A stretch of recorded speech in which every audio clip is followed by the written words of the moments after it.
ये बात उस समय की है जब मैं एक कंपनी में काम करता था। कंपनी की तरफ से हर साल टाइप पिकनिक का आयोजन होता था।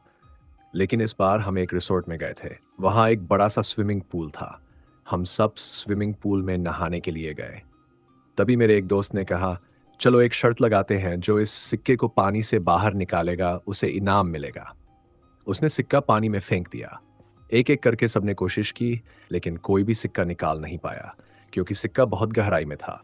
अब मेरी बारी आई। जैसे ही मैं पानी के अंदर गया, नज़ारा पूरी तरह बदल चुका था।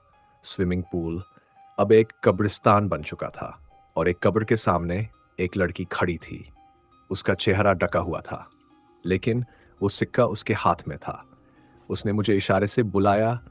मैं डरते-डरते उसकी तरफ बढ़ा और उसके हाथ से सिक्का ले लिया। जैसे ही मैंने वापस जाने की कोशिश की, उसने मेरा हाथ जोर से पकड़ लिया। फिर उसने अपना चेहरा दिखाया और मैं दहशत से काँप उठा। उसका चेहरा बेहद खौफ़नाक और डरावना था। मैंने अपना हाथ छुड़ाने की कोशिश की, लेकिन वो और कसकर पकड़ रही थी। डर के मारे मैंने पूरा जोर लगाया और झटके से अपना हाथ छुड़ा लिया। जैसे ही मेरा हाथ छूटा, मैंने खुद को पानी में पाया। मैं घबराया हुआ तेजी से पानी से बाहर निकला और गहरी सांस लेने लगा। सबने पूछा, "क्या हुआ?" मैंने कहा, "कुछ नहीं।" हम कमरे में लौट गए। लेकिन शाम को जब हम चाय पी रहे थे, तो ये बात फिर उठी। मेरे दोस्तों ने मजाक में कहा, "तू स्विमिंग पूल से ऐसे निकला जैसे भूत देख लिया हो।" तभी चाय वाले भैया बोले, "आपको पता है, ये रिसोर्ट बनने से पहले यहाँ एक कब्रिस्तान था। अब उसे हटाकर ये बनाया गया है।"